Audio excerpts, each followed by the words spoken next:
Yo, this is Alex Mouth of Destiny, and to have the great pleasure of speaking with Golden Era Bookworm, one of my favorite channels for learning about old school bodybuilding. And today, he'll be sharing his knowledge and wisdom on old school programming, natural standards, history, and many more gems. So, Thank you, man. who are you?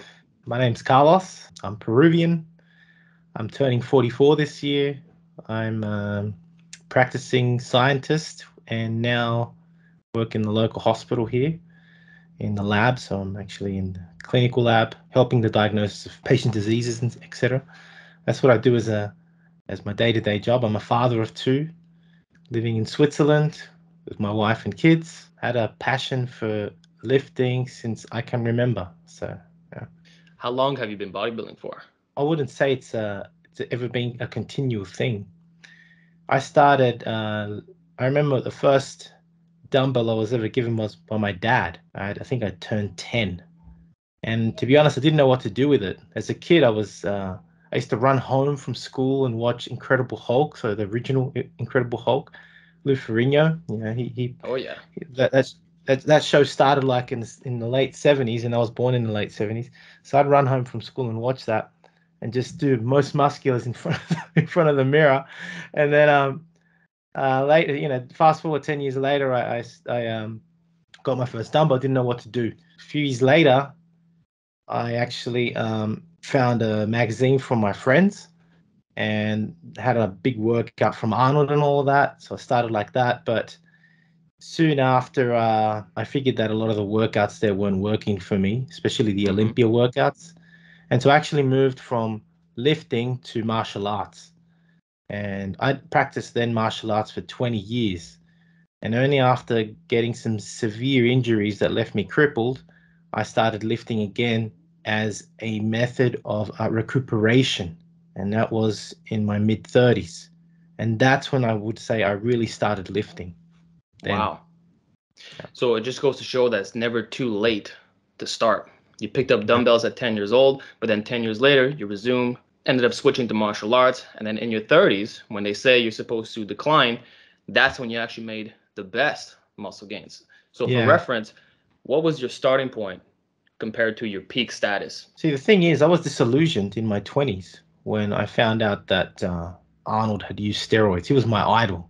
Right. I remember watching my first Arnold movie was Predator, right? And I remember I was 14 and I saw Predator and I see Arnold's freaking huge arms and I'm like, I want to be like Arnold, right? And at the time there was no internet, no nothing. So, I figured he was natural. I didn't know nothing about steroids either. So when I found out he was on steroids and everybody else was on steroids, I was very disillusioned. And as I said, that's why I switched to martial arts. Right. I hadn't really built a physique at all. I just started. And as I said, as I started using those programs, the Olympia workouts and all that, I actually tore the first crippling injury I had is I tore my trapezius. I had this massive hematoma. You know, sorry to cut you off. You're the first person I ever hear that tore his trap. I thought that was impossible. Yeah. I was doing the Big Beyond Belief. I still remember Big Beyond Belief workout by Tom Platz. Tom Platz was huge in the 80s when I started, right? Yeah. And so I was following his workouts and I tore my traps. And the hematoma was so massive that it blocked my nerve that went down to my arm. And I was paralyzed from the neck down here or my whole arm. I couldn't move it. Wow. And that's when I said the hell with bodybuilding. And after recuperating, I got into martial arts. Okay. My starting point later on, I happened to then, like 5 to 7 years later, stumble upon a magazine, Muscle Builder, where the main articles there were written by Stuart McRobert, who wrote, you probably know, Brawn and Beyond Brawn, right? And he's talking about the 20 rep squat and silver era programs. And I'm like, whoa, this makes sense. This is all pre-steroid era. So I started eating that information up and I got every hard gainer available, these magazines and stuff. And started incorporating that. And I went from a very athletic 65 kilos to 95 kilos in about 3 years. I couldn't believe it. And I had all these stretch marks and I was just massive. And I went, oh, well, that's it, right? Bodybuilding is that easy. And I stopped again and kept doing martial arts. And then I injured myself. I had a freak accident at work. where I tore my left adductor. That was the second crippling injury I had. After a year of surgery and 3 years of recuperation, the surgeons told me I'd never walk properly again and that I'd never jog ever again. That kind of hit hard, but I went, the hell with you guys. I'll show you. And I said, I'm going to go to the gym and I'm going to start just lifting. And for the next year or so, I just did a lot of workouts that would increase my mobility. I had to think outside the box and do recuperative training, right? And it hurt like hell, believe me. Like all that scar tissue buildup, it took years to get rid of the pain. The initial workouts left me like I couldn't work. I could only work out once a week from the pain. It was so bad. Right. And after a while, it got better. I could work out, and then twice a week, then 3 times a week. Then I slowly started jogging, and that was painful. Until a year or so later, I was training more regularly, and then doing martial arts again. And then at about the age of, 2016, age of 38, I started then serious lifting. So I was then training to become a power lifter. Right. So it sounds to me like you're someone who's been through many ups and downs, filled with injuries, but you overcame the odds every single time. And the old school bodybuilders, in a sense, saved your body. Because if you never came across that, you would never made the muscle gains and you'd still be in crippling pain today. Yeah. So these methods, and I can understand now why you're so passionate in your videos when you talk about these guys, their information really changed your life. Absolutely. I mean, since then, that's the thing, like that didn't stop. I had 2 more, or an even worse injury that happened after that. When I was preparing for powerlifting competition in Switzerland now, getting prepared for a meet, and I was doing 400-pound squats for reps. 270 was my work for bench, and 400 as well for my deadlift. So I'd reached what I would call some pretty decent intermediate gains, right? Well, at least advanced intermediate. And that's why I was like, yeah, all right, I'm ready. And I was Olympic weightlifting as well. So combining Olympic weightlifting with powerlifting. And at the end of 2016, I had a horrible injury where I tore, and I mean, I've got the scar right here. You see it? Wow. Yeah. I completely tore the pectoral major tendon off the humerus. It was completely torn off. Not partially torn, just the whole thing. It was a compound tear. The bicep was also torn, the right bicep, and the supraspinatus at the top. So the doctor then said, mate, you need an emergency surgery. And the first thing they did was reattach the pec with 3 screws, 3 Q-rings actually. But then I had major complications for the next 3 years, which required more surgery, moving the right bicep across, so cutting it and moving it to another area, recovering this and reattaching part of the supraspinatus. Then I had physio, and this is 3 years later, 2019. And whilst I'm doing physio, I tore the bicep again. What? And this the doctor, scary stuff. He said, just forget weight training, do something else. And it was ironic. He said, do jogging or soccer. I was laughing because 9 years ago I'd been told I would never be able to jog again, right? Right. And I was like, you know what? Screw you. I'm gonna get back into weights. I'm gonna fix myself again. Yeah, and that's exactly what I did. And this time I used the Bronze Era methods, the light dumbbell system, because the light dumbbell system basically teaches mind muscle control. It teaches you to isolate each muscle and learn to relax it and contract it efficiently with minimal weight. Therefore, you can't possibly hurt yourself. And I figured out of all the techniques I know and that I've learned over the years, the light dumbbell system should help me. And it did. And I went from the light dumbbell system and muscle control to the 5x5, then Vince Gironda's 8x8, and then one of Reg Park's more advanced methods to be where I am now. You went back in time. You went from bronze to silver. Yeah, The you the said light it. dumbbell I just system. want Who was the individual who popularized that one? the inventor is hard to say, because the light dumbbell system can be traced back. I mean, you've got a Greek background, if I'm not Half mistaken. I mean, Greek. your name sounds Greek. Yeah, Yes. Yeah. half Greek. Awesome, awesome. So I'm really talking to a real modern day Hercules I'm a then. real Spartan, man. Awesome, man.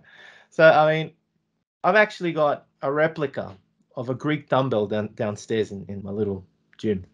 Very nice. As you know, the Greeks started the gymnasium, right?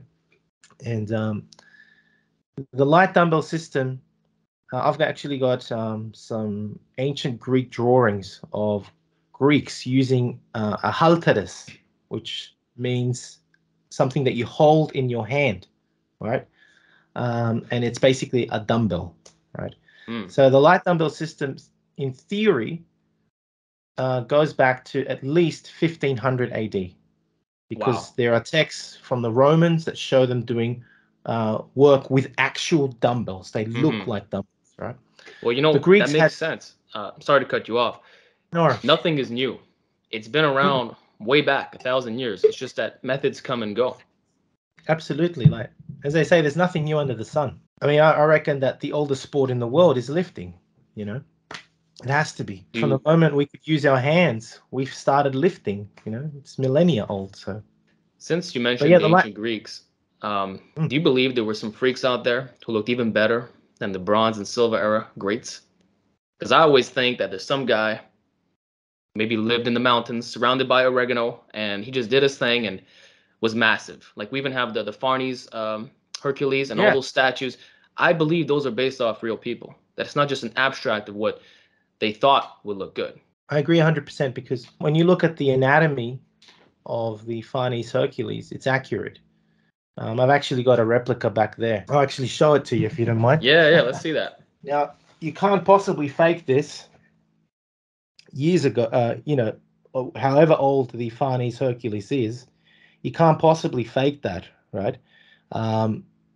Without having actually seen it in real life. I mean, even the musculature at the back, you can see the guy's traps, the teres, the rhomboids, the spinal erector, everything's there, right? So I agree 100% with you that men like this in the past must have existed for the people that sculpted them to have something to base on. It makes perfect sense. So yeah, I agree. Awesome. That actually gets me into discussion. I want to ask you what your thoughts are on the online steroid community, is what I call it. Because many people believe that you can't do much as a natural. You're going to be weak and small. You're going to look athletic, but not massive.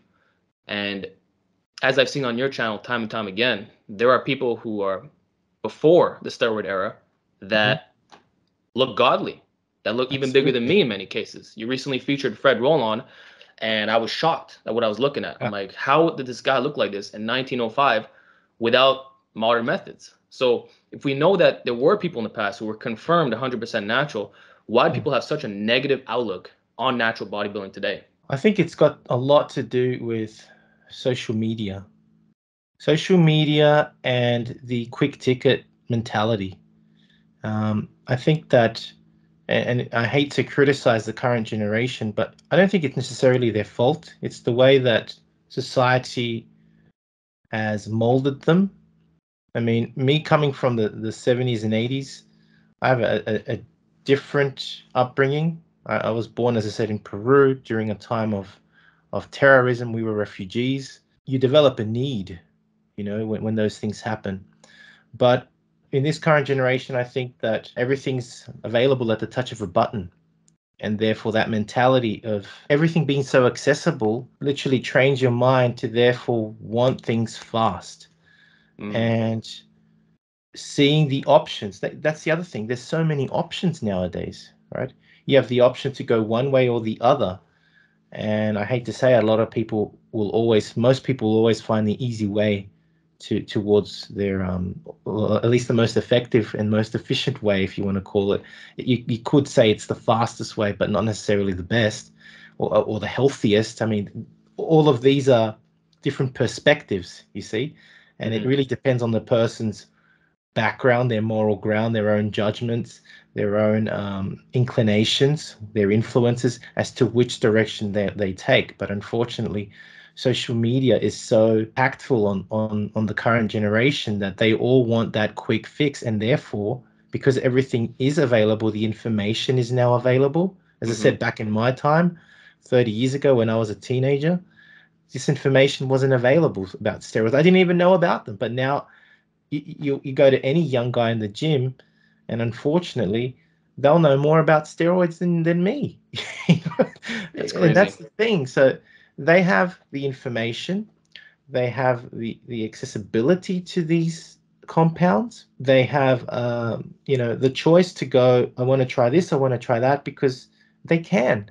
And it's not that I believe that they should, but they can. And so to answer your question, I think that's what it's got to do. It's the mentality and the accessibility. You you combine both, and it's an easy choice for the young person.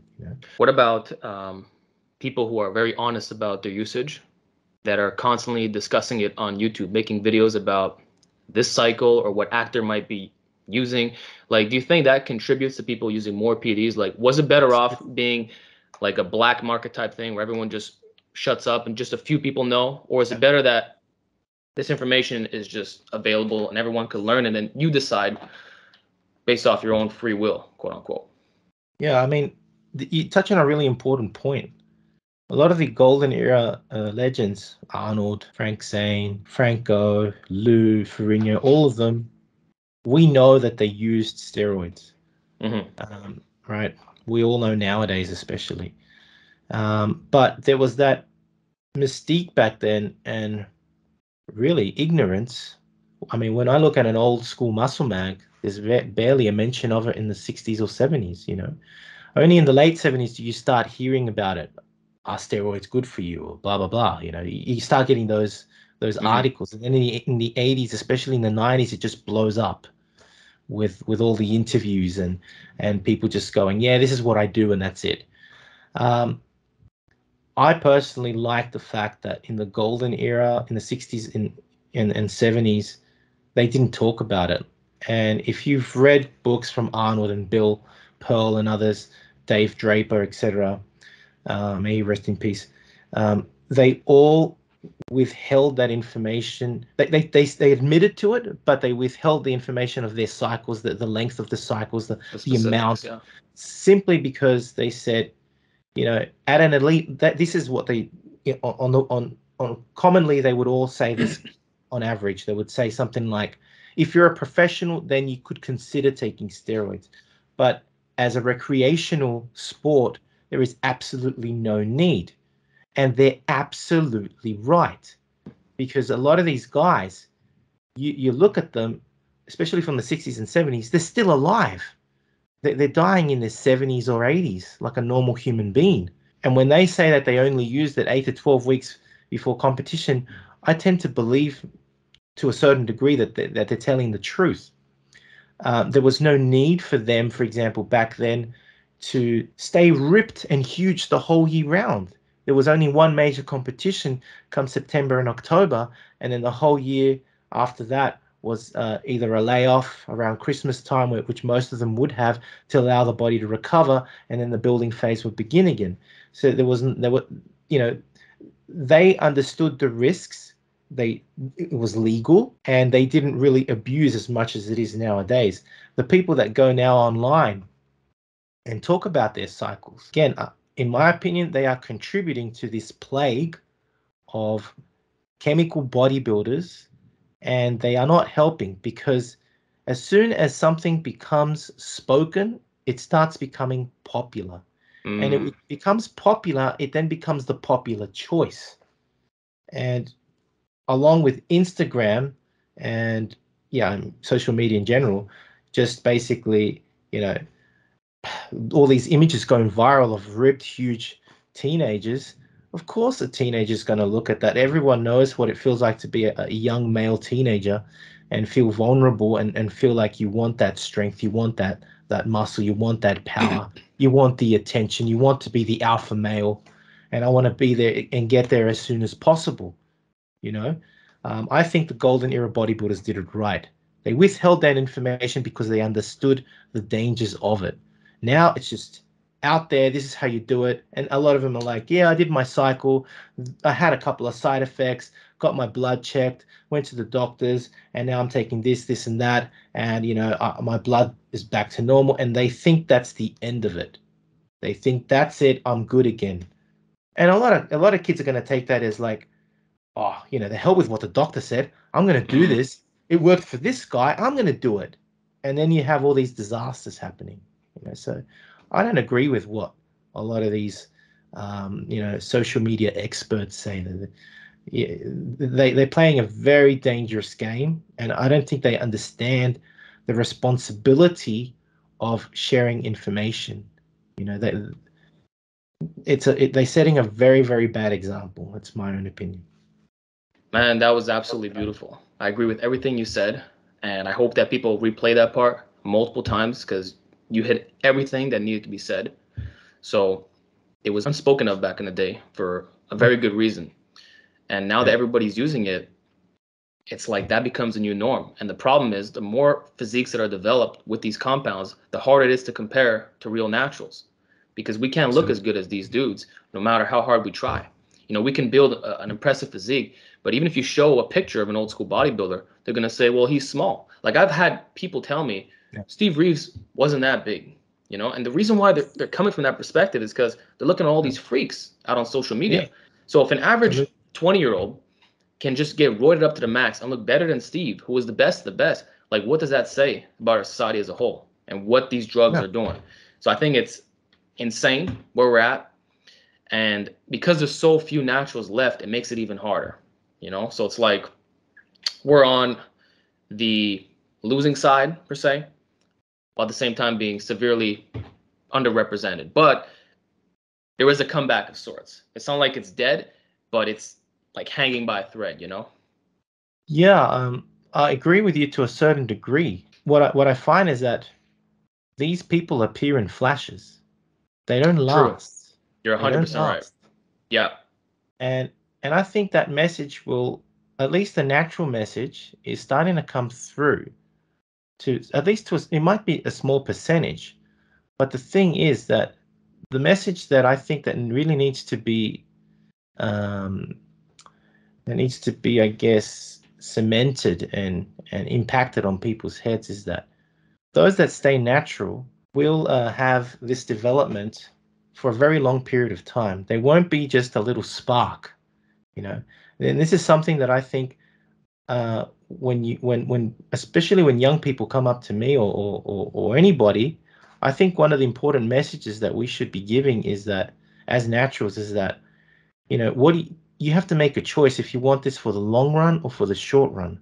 Get on the fast lane and you're going to risk yourself, getting hit. It's like being on a speedway. Fast results, but they'll end real fast too. Or go progressive, slowly adapt your body, and you will live a long, strong, healthy, and happy life. And not only that, you'll still be in the gym 10 years later, 20 years later, looking bigger than ever, being stronger than ever, versus the guy that was big for, I don't know, 2-3 years, then had kidney failure, and that's it. Bye-bye. Yeah. And we even see it on social media. These guys come and go. I've been making videos since 2013, and most of the names from back then are no longer here today. Exactly. They lost all their gains, or they're off social media because they couldn't keep their muscle, or they got snapped up because I know you talked about injuries, and that can still happen when you're natural, but the risk is even greater when you're on steroids. Absolutely. So it's like I'm gradually going up, steady but slow, very like minuscule progress on a month-to-month basis. But as the years pass by, that's when you see the physique changes, and people are like, holy crap.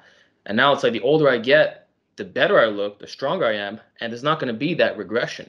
And if there does come a point where I do start to decline a bit, again, it's going to be slowly, not like a torch, that just, it's out. I agree. So I want to ask you, how do we raise the natural standards once more?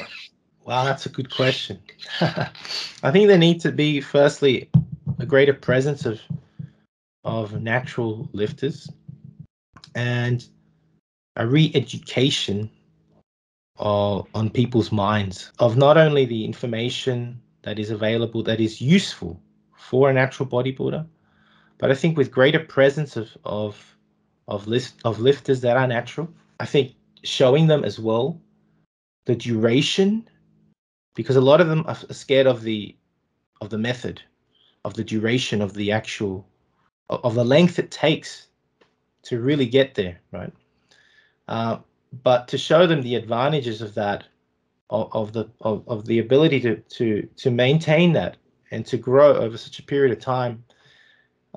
If we have more of these people coming up on social media, you're going to have a greater crop of people going, you know what, these guys are right. There's a lot of channels, like you just said, that give a lot of these informations on cycles and things like that.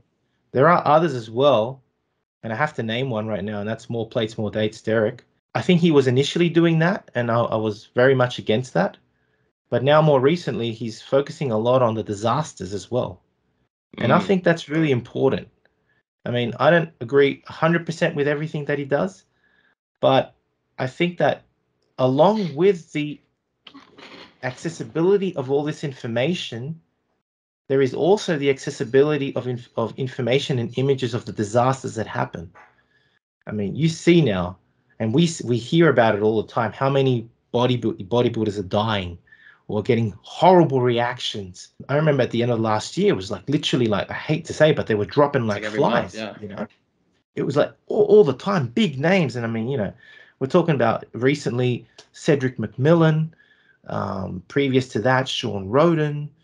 And I mean, we're talking about real big names, and I think my opinion, I've been really hard on social media during with what I just said on during our conversation.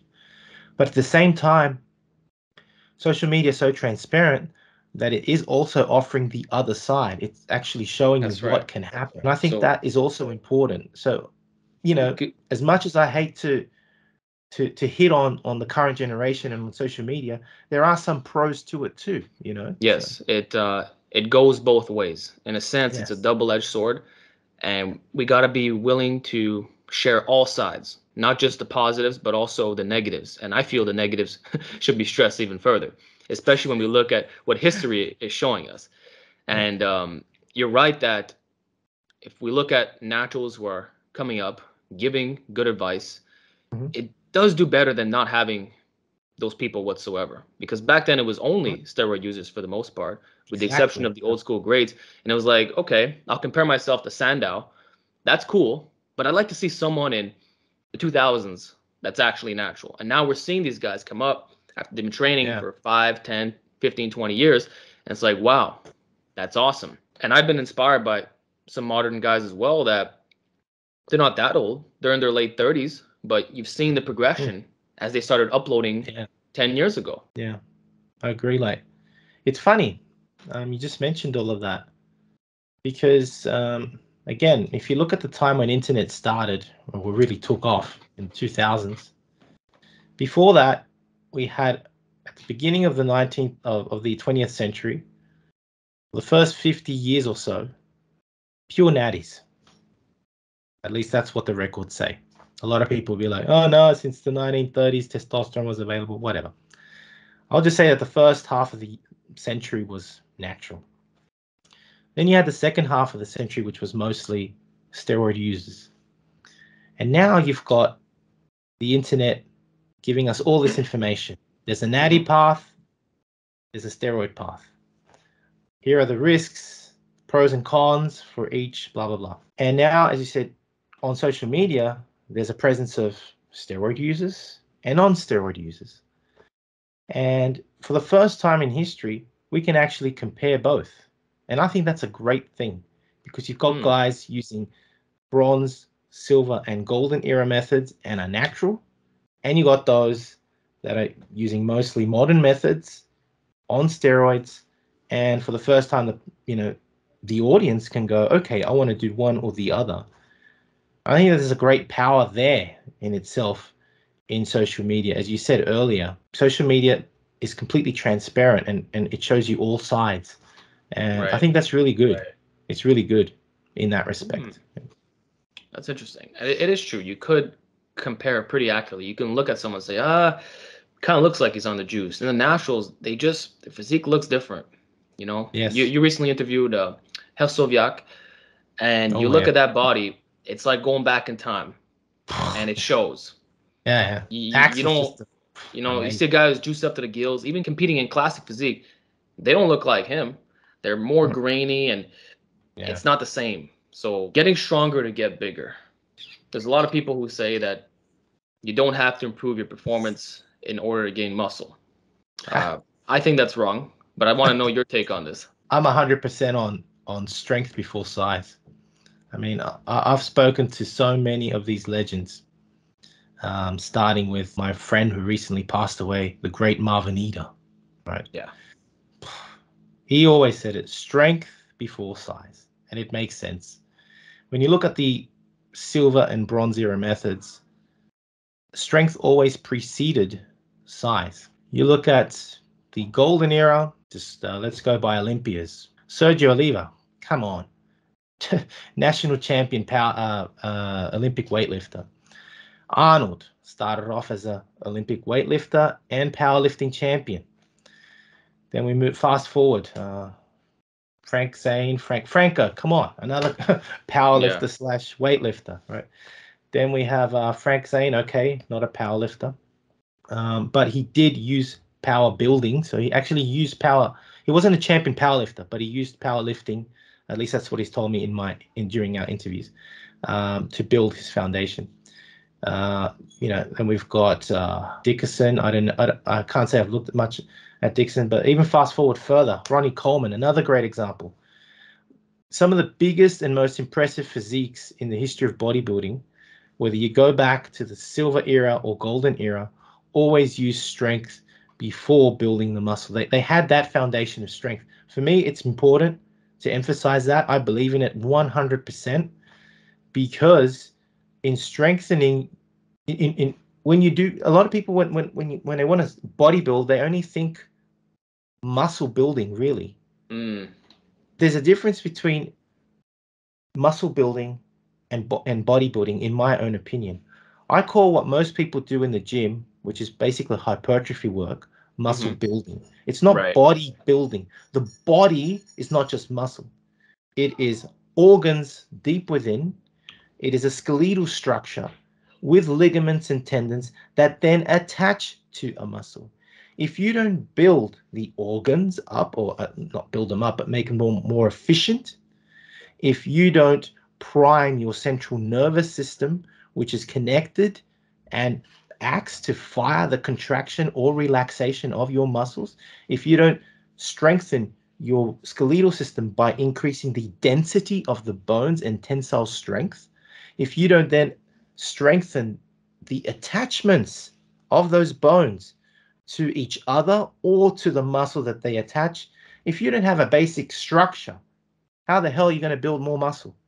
I see a lot of guys that go into the gym and do hypertrophy work from day one. They make great gains.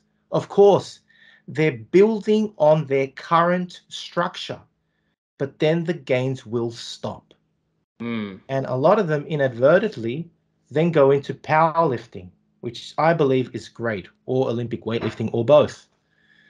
And they reach a certain benchmark and then get into hypertrophy again. When you strengthen your structure, let's say you build muscle to a certain point, you make gains for about a year, God knows, 2 years, I don't know, and then you cycle that with a period of powerlifting and strengthening of structure, essentially, you can then, of course, build muscle on top of that.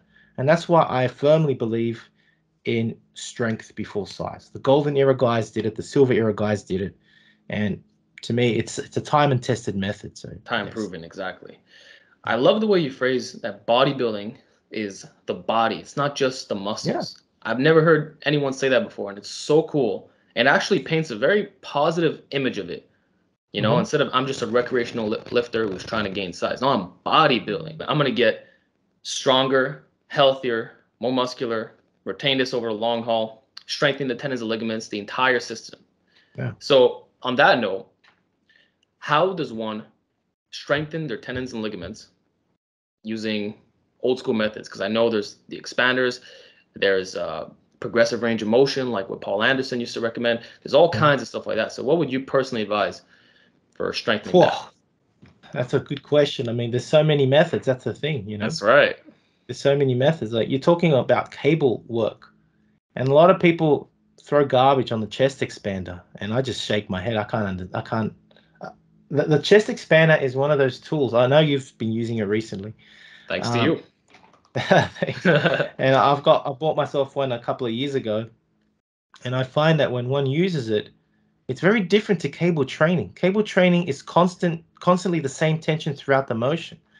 Cable training increases the tension exponentially as you reach the I guess the end of the range of motion, right? So it increases exponentially as you extend or contract further. It's variable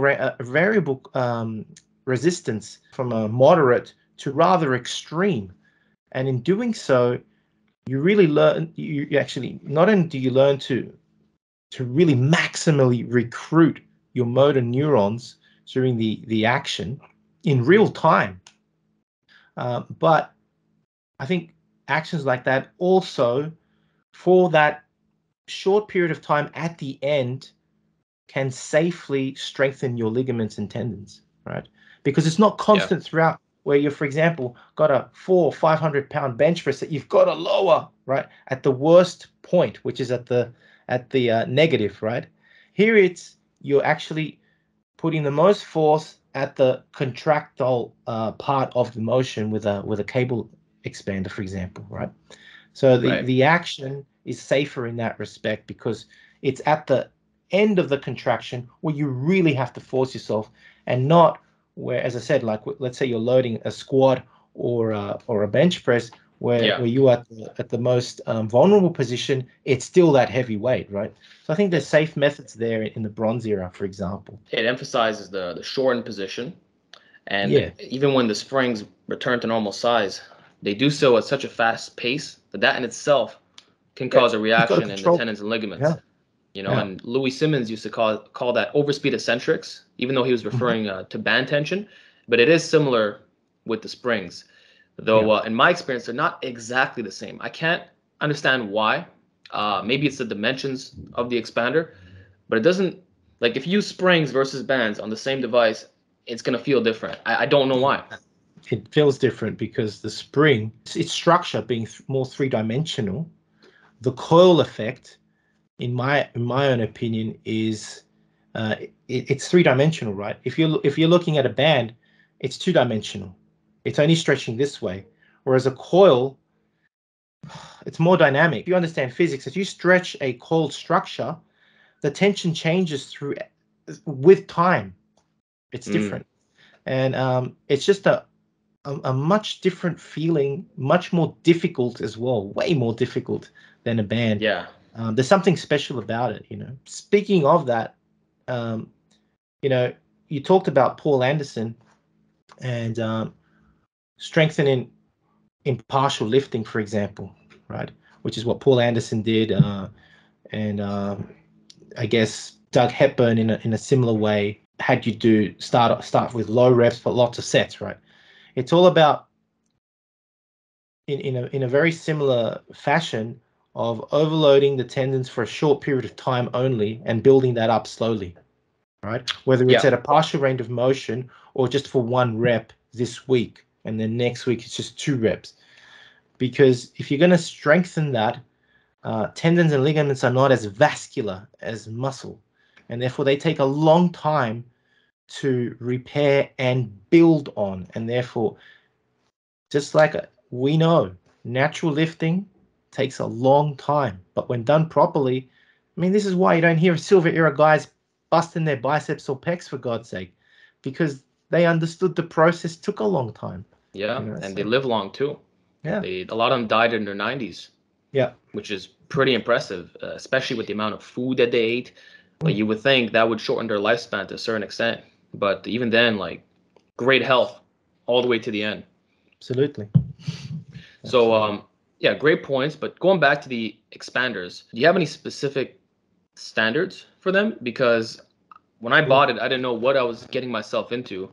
And what I could say is that those springs are very difficult. I can only do 4 on some motions, and 5 is like the max that it can hold. So like, yeah, I can't expand that thing. So like, what are some good objectives and well, goals for people to shoot for? I've got a metal 5-spring expander too. I haven't reached it, I'll admit.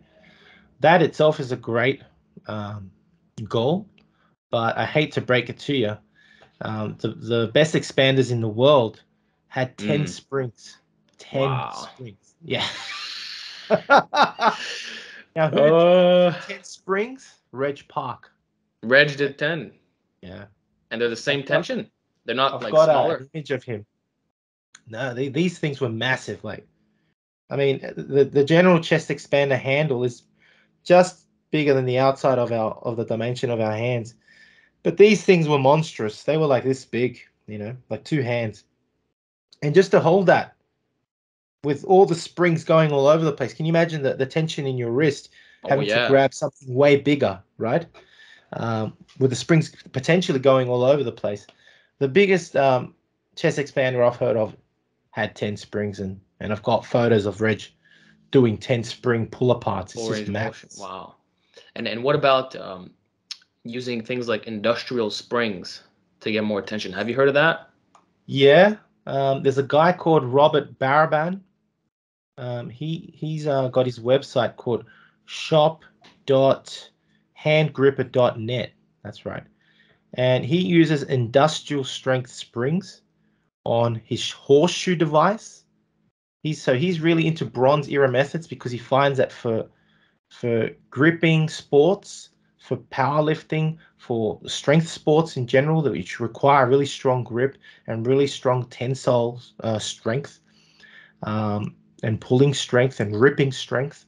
He produces all these different kinds of equipment and uses industrial springs. He based all his equipment on the silver and bronze era equipment, such as horseshoes. So he's got a small horseshoe and a large horseshoe, and he's got a chest crusher based on the York chest crusher, and he just took it to another level. Like, I always say that his equipment was made for Hercules. I know you're into a lot of this stuff.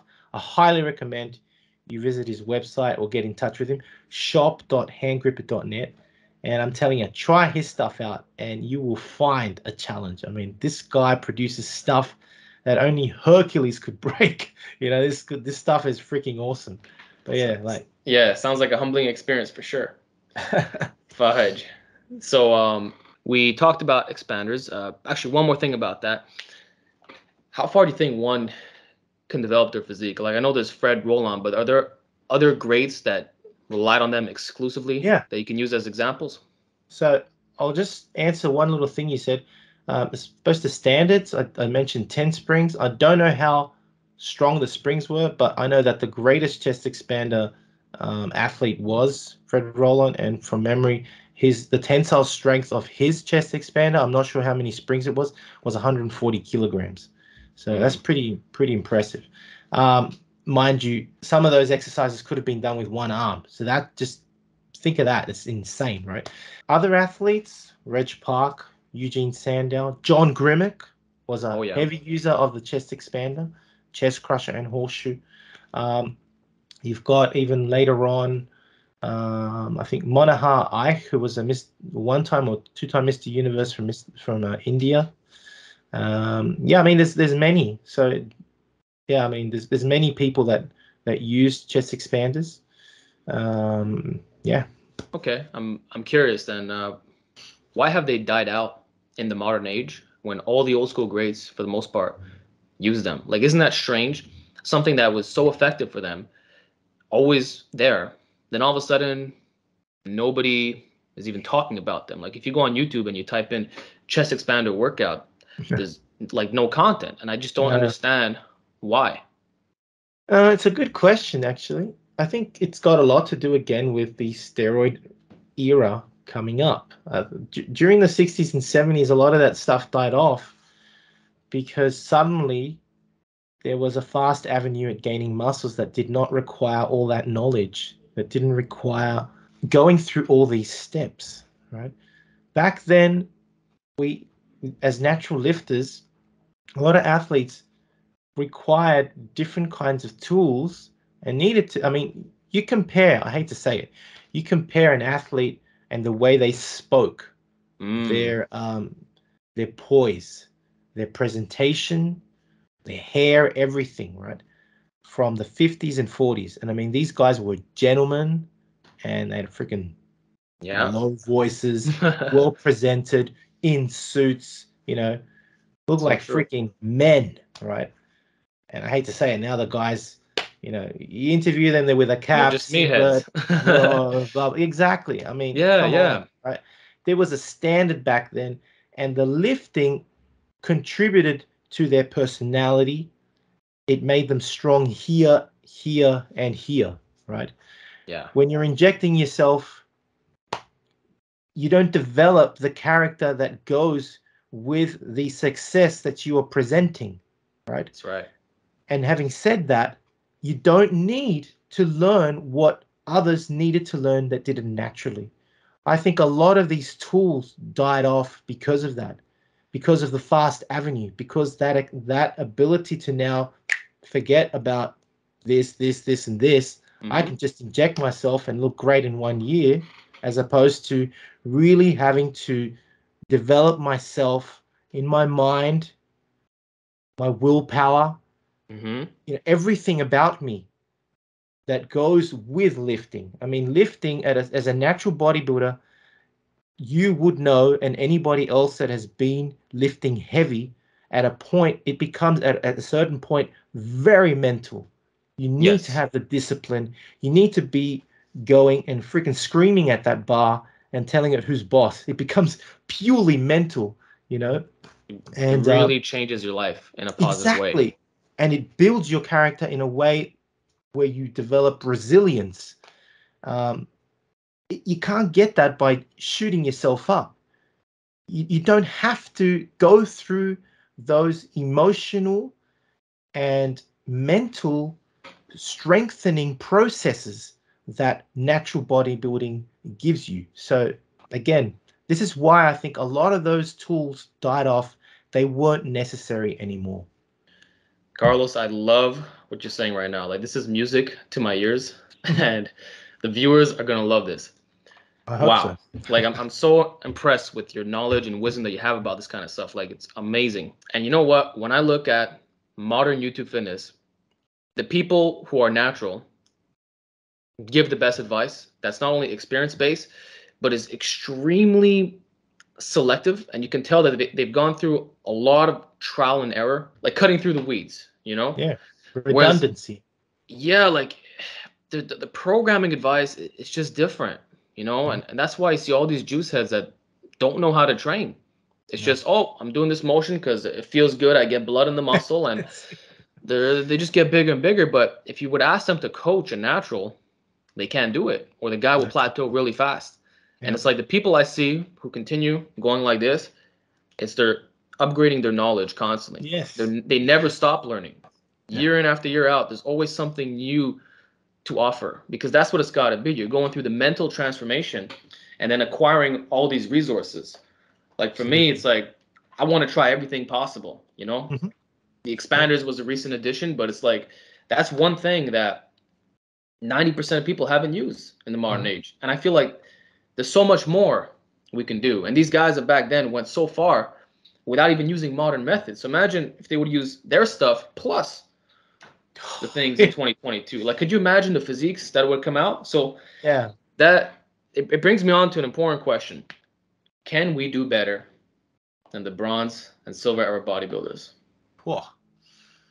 I reckon yes. I mean, a lot of people will argue. There is the one camp that will argue that during that period, which was a pre-industrial period, Yeah, they're gonna say testosterone levels and all that crap. testosterone levels were higher, plastics weren't as prevalent, foods were better because of the soil, less processing, blah, blah, blah, blah, blah.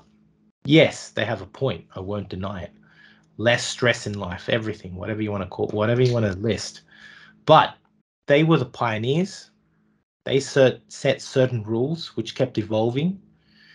And I reckon that with everything we've learned nowadays, the perfect scenario is combining modern knowledge with the knowledge of the past.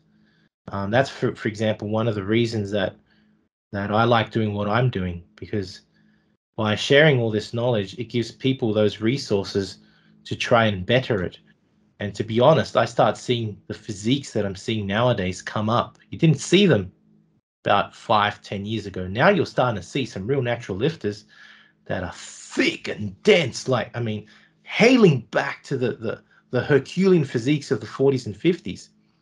And if that's what can be done in a short time, I can only imagine what's going to come up in the future. I'm not claiming that naturals can look, if you want to call it, as good as a steroid juicing lifter, right? I don't necessarily think they look good at all. I think a lot of them are disproportionate, but that's another discussion. But I do think that, to answer your question, can we do better than the bronze era and the silver era? Yeah, I reckon. Absolutely. I think as natural lifters, there's always going to be some real genetically optimal athletes out there. And if they combine some of this knowledge that is now coming back, oh man, they might not stand up on the Olympia stage, but nevertheless, you're going to see some phenomenal physiques. Absolutely. Yeah. They'll be the best version of themselves. And that's the message that needs to be stressed. Not that we're trying to be another man or look better than a steroid user. It's just that we can still do well, put on a tremendous amount of muscle, be lean, have the works, because a lot of people say you can't do it. You can't even get shredded naturally.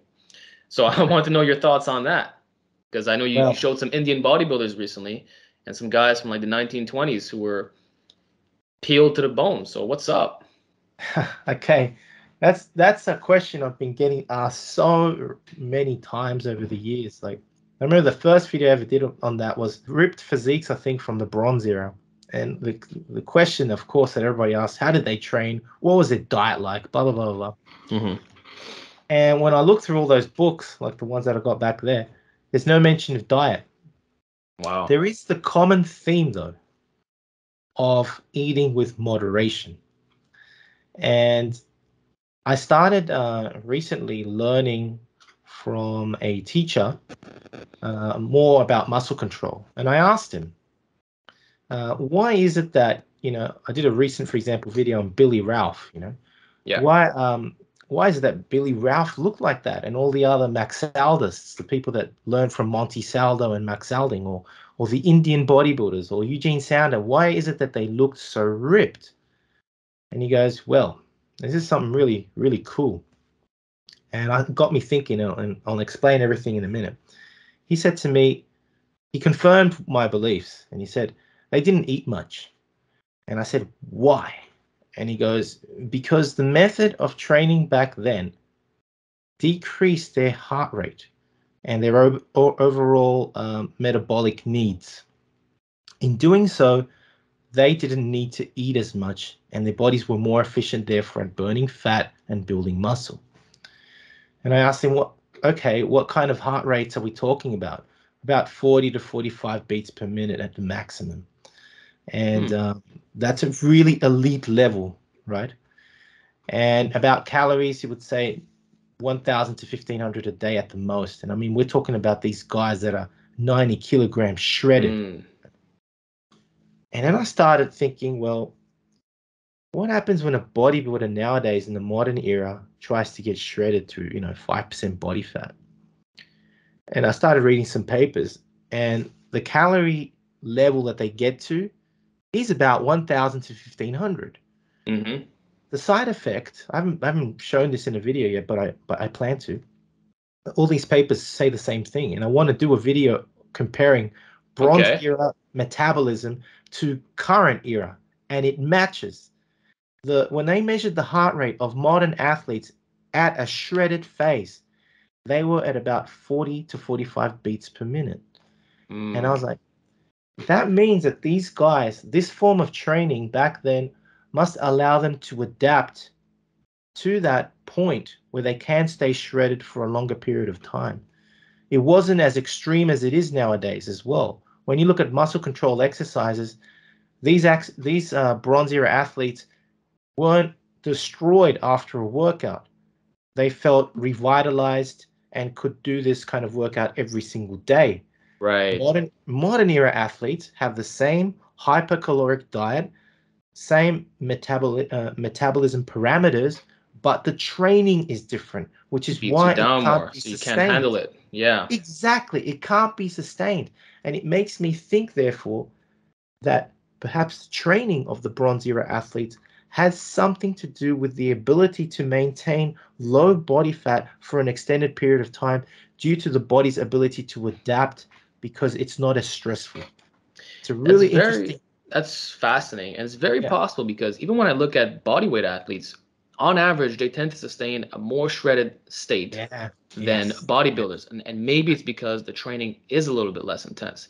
Like I can do high frequency calisthenics, even if it's weighted to a certain extent, and it won't beat me down the same way that doing squats and deadlifts would, for example, or Exactly. heavy Yeah. bench presses. It's not the same. Or gymnastic rings, for example. Just the instability in itself is self-limiting. Yeah. So I You think you're just right said that the it. training makes a difference. And I actually did get shredded last year. And it's funny you mentioned this because that's the exact amount of calories I was eating, Yeah. 1,500. And my blood pressure was super low. I would Yeah. imagine I had a low resting heart rate as well. Yeah. I had a more difficult time sustaining it though, not gonna lie. Maybe the training did play a role, or it was my first time really doing it like that, right? But it's just crazy that what you're saying matches up with what I've seen as well, you know? Yeah. It's something I want to explore a little bit more, research a little bit more before I make a video on it. But the gist of it is telling me that the hypercaloric diet has a lot to do with it. You see this adaptation in the athlete, which is exactly the same thing. I mean, humans are humans. We haven't changed in the last 100 years. So all Yeah. of those parameters are the same. The only thing that's changed is the training. And as Wow. you said, the squat and the deadlift has such an effect on our central nervous system and therefore on our recovery that Mm-hmm. there might be one of the reasons why. Yeah, well, this brings me on to something. I used to watch a lot of Leroy Colbert when I was younger. He was still Mhm. alive and he was making videos. He Yeah. truly inspired me. And what he often said is that the body is one unit that needs to recover together. Basically, we have muscles, but the central nervous system, like it still gets taxed. Mhm. So these split routines that a lot of the bodybuilders he was seeing doing were often too stressful on recovery, and that's why he advocated for full body because he said if you train, say, your chest on Monday and then Tuesday you're going to hit your back, yeah, they're different muscles, but the same nervous system is being used.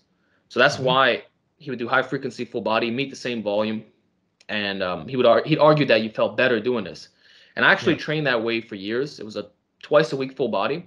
I stopped doing it in 2019, and I can say that I felt really good around that time. Like I never felt like overtrained or like, oh, I need to take a deload. Like I took a Yeah. few here and there, but there was just something about that form of training. Obviously, it was very difficult, but on a day-to-day basis, when you're not working out, you get that break. Yeah. So, what are your thoughts on full body training and some of these old school templates?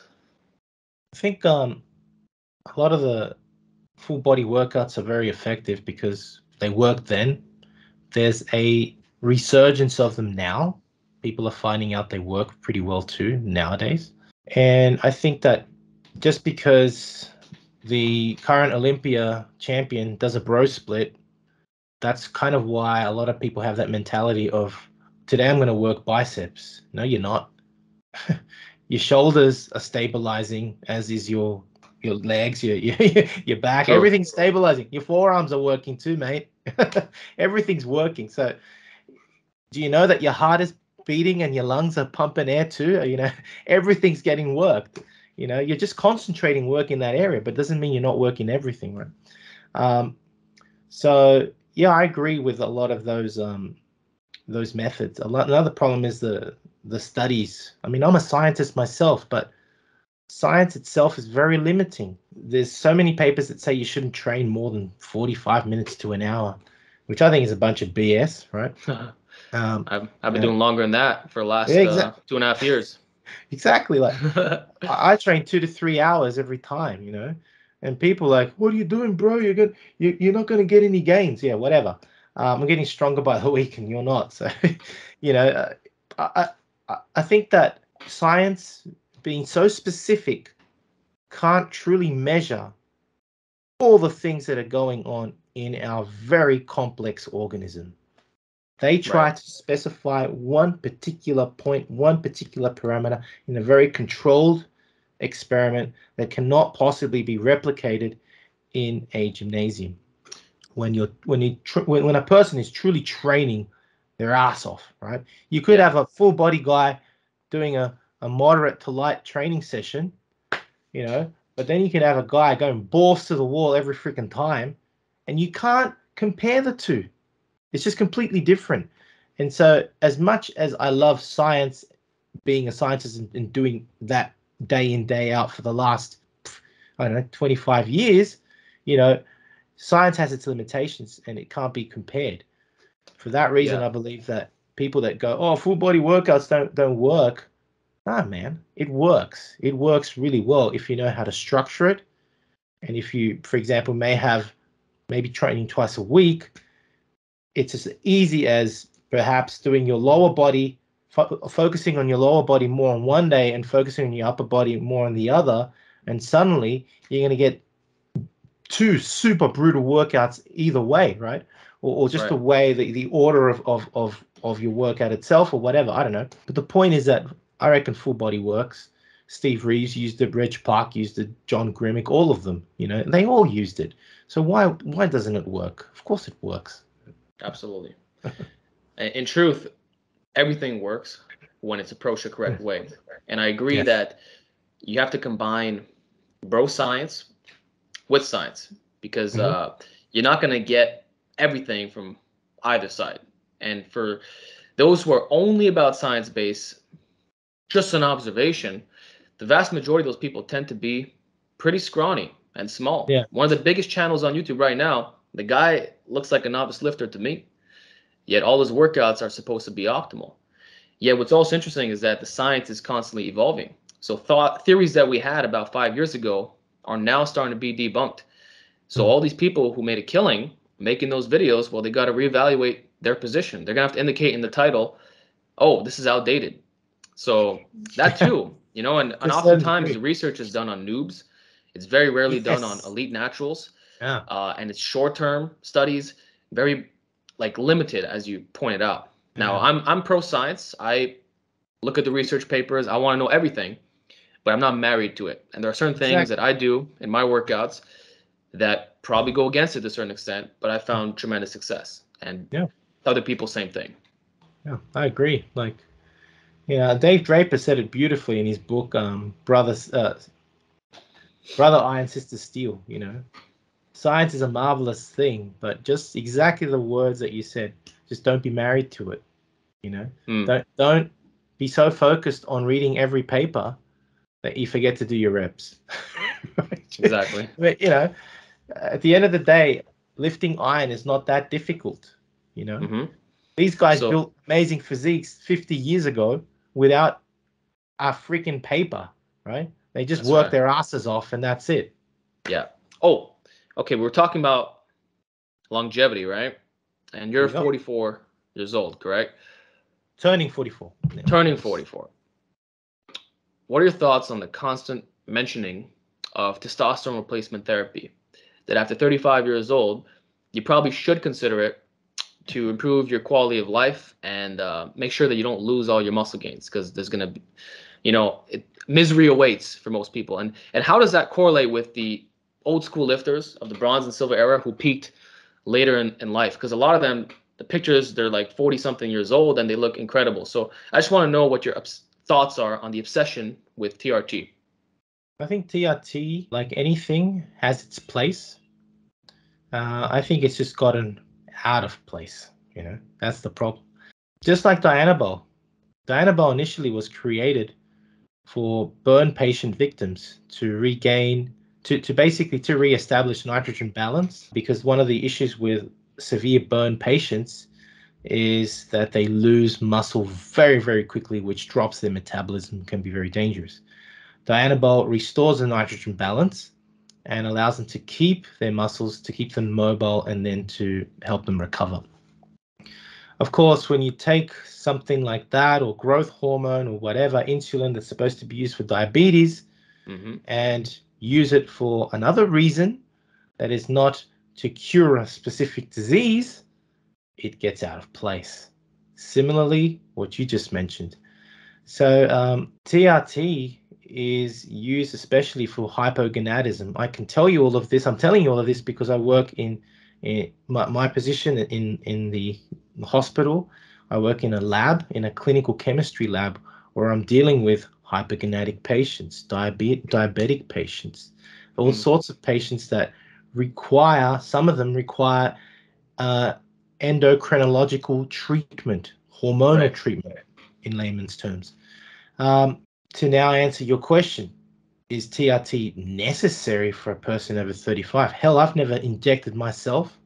I'm not saying I'm massive or anything. I'm not tooting my own horn here, but I'm still lifting, Maybe I'll never make the gains that I would as a 20-year-old when I had probably double the testosterone. I haven't checked my testosterone in a couple of years, but the last time I measured it, it was like the doctor said, Christ, your testosterone is the same level as a 25-year-old. And I was like, oh, nice. Awesome. Right? Now, how is that possible for almost 44-year-old guy? Well, I think it's got to do with my training. Oh, but hang on, you're training more than 45 minutes a day. Shouldn't your testosterone be lower? No, I'm kicking my own ass in the gym. I'm accountable to myself and to myself only. I'm always trying to push the boundaries, and testosterone is besides being the male hormone, is also linked to survival. Let me say this: get a 20-year-old guy who sits on the couch all day eating freaking nachos or God knows what, and compare it to a 40-year-old guy who practices mixed martial arts, right? Who goes rock climbing and then hits the bench and squat and deadlift every week. Who's going to have more testosterone? Basically, you can build your hormonal profile with exercise.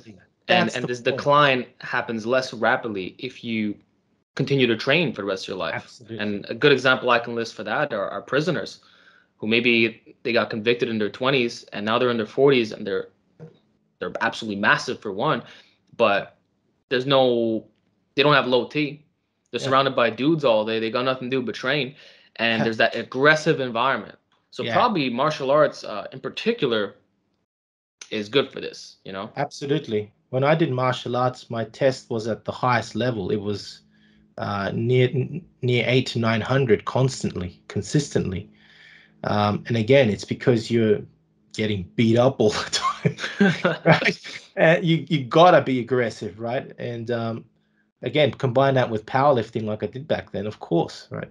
So I think that, to be honest, TRT is a bit of a, for those that don't need it for a good medical reason, let's say they actually do need it, let's say they're training and everything and doing everything right, good diet, optimal sleep, and they still have low test, that's hypogonadism. That is hypogonadism. But come on, 25-year-old guy going to the freaking doctor for TRT, give me a break. Well, that's what we're seeing now. A lot of people are coming out saying, yeah, I'm going to get on TRT, and they're like my age. I'm like, what the hell do you do? Oh, I know, you took steroids, and that's why you shut yourself down. And it's always used as an excuse, like for them being honest about their usage, but in reality, it's because they were being dishonest to you in the first place. There's so many young guys, as you said, that are on TRT because they did a few cycles of Dianabol and God knows what. I don't know. I'm just saying. They did a few cycles of steroids, and okay, you will be hypogonadic after that because you atrophied your testicles and you're going to produce no test. It's your own freaking fault for being stupid. So, there you go. Sorry. Yeah. I'm not holding any punches here because it was their own stupidity that got them there. So, I think rephrasing it to what you said, hypogonadism is the way that's going to turn people off from it. Because it's like, that's actually what it is. It's not just because they're low. It's because like your balls are literally gone. Yeah, that's scary. Yeah. But for those who need it, no problem, right? But it's got to be a legit reason. And Yeah. usually they're going to be a lot older. Like, do you ever see yourself using that in your 60s or anything like that? It's a good question. And having said all that, I'm going to try and be as natural for as long as possible. And I, again, being in a clinical chemistry lab, see 60 to 70-year-olds that still have the testosterone of a 20-year-old. Wow. I've even seen 80-year-olds. But who are these people? They're farmers. They work in construction. They're hard laborers all their life. You shake their hand, they'll break your hand off. They got testosterone because they earn it, even in that late age. I think that aging, at least from what I've learned, my grandfather was 103 or 104 years old when he passed away.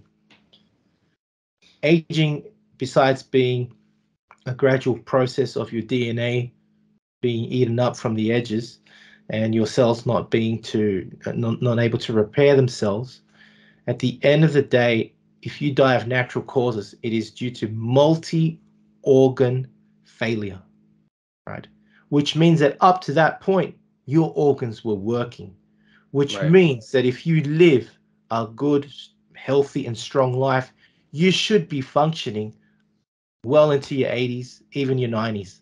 I mean, one great example I give you, I'm about to interview Elaine Lelaine, I've got the book here by coincidence, the wife of the great Jack LaLanne, pioneer of the fitness industry, who of course started the first commercial gymnasiums and protein bars and exercise equipment and all this kind of stuff, right? She's 96 years old and sharp as a nail. Why? Because she's practiced positive, healthy physical culture all her life, right? I can't give a better example than that. My grandfather was a carpenter well past his 100th year.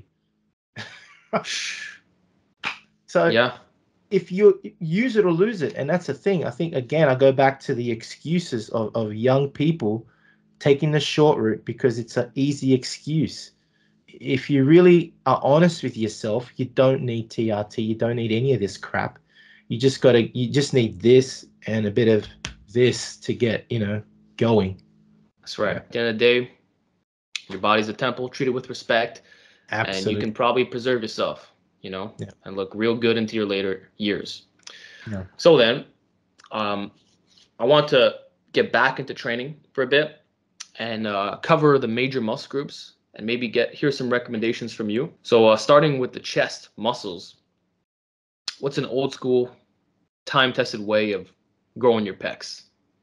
Well, I think for a beginner, I think the major lifts are always going to be great. I mean, I always look at absolute beginners. If you're talking about a teenager, something as simple as the push-up or the dip is going to have a great effect on the chest musculature and upper body in general.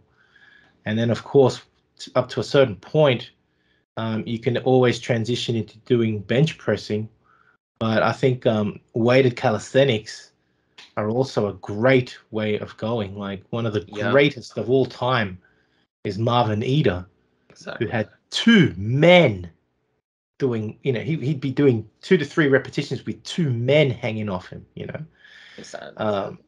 or doing weighted chins with a human around him for 8 to 12 reps for sets. I mean, if you're going to be doing that, you're going to be huge anyway. So, you could choose to go through progressive resistance using barbells and dumbbells, or weighted calisthenics when you reach that point, or combine them both, which is an even better method. And I mean, they just both complement each other. So that's I love it. That's how I train. Push-ups, dips, bench press. You're good. Yeah, that's it. And I'm guessing the back is similar, weighted pull-ups. Weighted pull-ups. What about the upper back or the spinal erectors? Well, that's something important that I think a lot of people don't consider. Talking about upper back, spinal erectors, and even the neck. Neck as You look well, at, yeah. you look at the silver era guys, and there was a major focus on developing thick, like snake freaking erector spinae that protected your back. That's why these guys were strong all their life. I mean, John Grimmett could do 700 pounds when he was already in his 60s. He could That's still insane. do 700-pound squats in his 60s. My God, I mean, why? Because these guys had this insurance of this strong back through thick erector spinae. Not only that, they train their necks, right? And of course, if you understand that in your cervical spine, most of your nerves innervate and leave at that point and get distributed all towards your upper back, etc., in your lower body. All you got to do is look at a car accident, and you realize that people that are paralyzed, a lot of them have that injury right there. It's such an important point. The neck should be strengthened, the trap should be strengthened, and the erector spinae. You're ensuring your whole back, essentially, your whole body. So yeah, deadlifts, heavy shrugs, and neck work, which is what I don't see many people doing. Yeah, but the neck work has made a comeback. Yes, it There's has. some really good harnesses now, Yes, and the exactly. standards have raised. And Yes. actually, I interviewed Mike Machine Bruce a few years ago, and Oh, he had nice. done a 300-pound neck extension for 2 reps. I mean, yeah, So, I don't care how many car accidents he gets. That neck ain't gonna break. oh yeah, he even hung himself as a feat of strength just to show how Yeah, powerful I, it was. I And think when I look I at remember. some of the old school strongmen, a lot of them would do neck extensions with like stuff in their mouth. So that's how they would grip onto it. Or they Yeah, would have people on top of them, like standing on their chest or something, and they'd be bridging and rolling and doing all yeah. this stuff. And it Even really Steve does give you that Jobs. masculine appearance. You see them in their suit and their neck is like as wide as their, you know? Even Steve Reeves, as a strength feat. Just a bit of trivia here. Once would he had a special lifting device with a leather strap. So it was like it looked like an anchor, so that the person he was lifting could hold it with his two hands like this, right, and brace it against his body. And the leather strap that flipped on top, he would put it in between his teeth, and he would stand up and lift a human like that. He would lift Wow. his training partner, George Eiferman. A lot of people knock Steve Reeves as being, okay, shapely, but not being strong. All of these guys were as strong as they looked back then. Absolutely. And didn't Steve do like the 120s on the incline dumbbell press or even harder than that? Like he was really good at those movements and all of them for the most part. I read a book by Brooks Kubik. He's the author of Dinosaur Training. Yeah. And he was talking about an overhead press competition in the 1960s. And you had guys that weighed 165 pounds pressing in the mid 200s. Yeah. That's hard.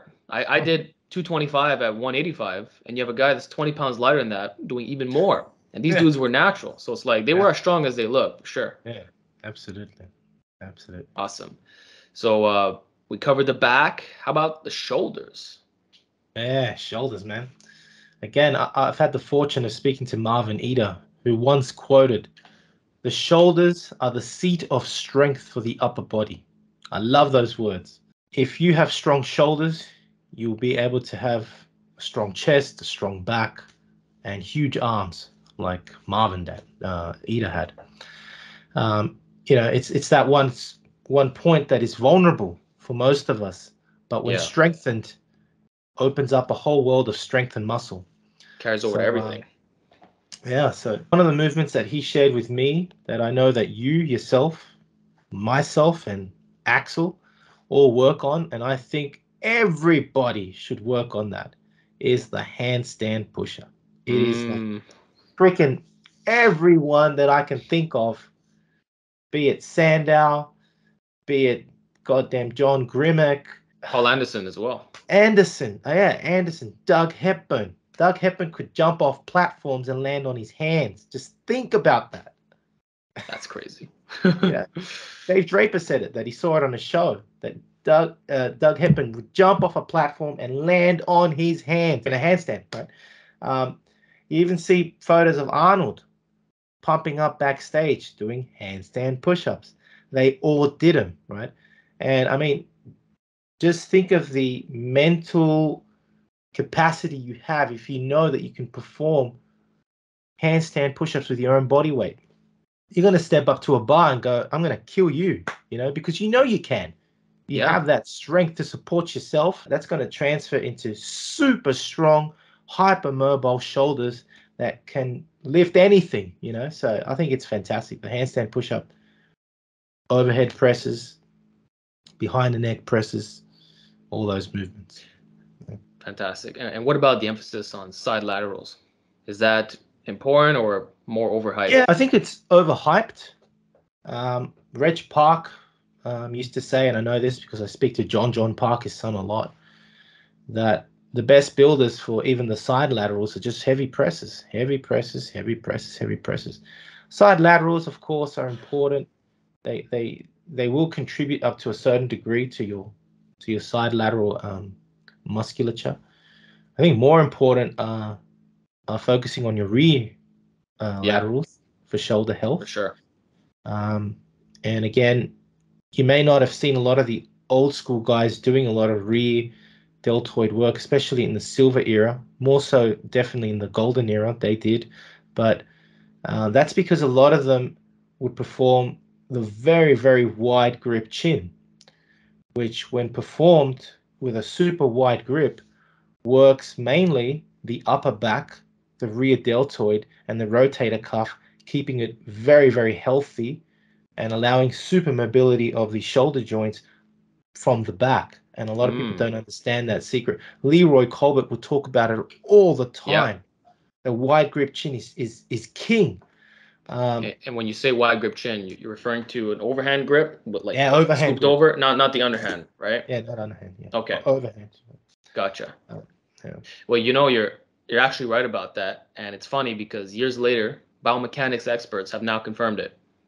Yeah, that the wide grip chin hits those particular muscles. A lot of teres, upper back, rear delt, everything. Yeah. Whereas the narrow position, which is what Vince Gironda recommended, that actually is more lats. Yeah.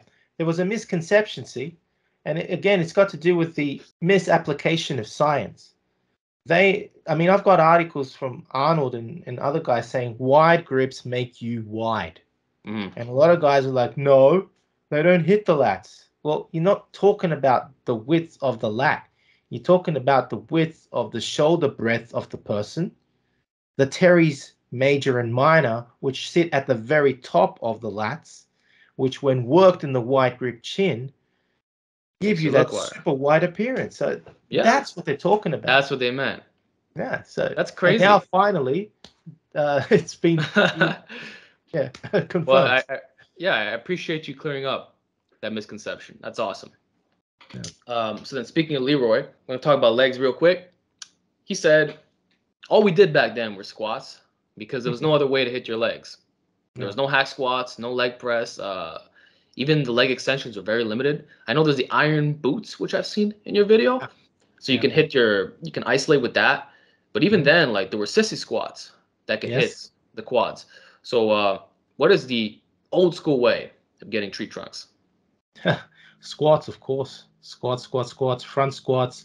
I mean, fair enough. There were only barbells and dumbbells, but there was variations of barbell squats.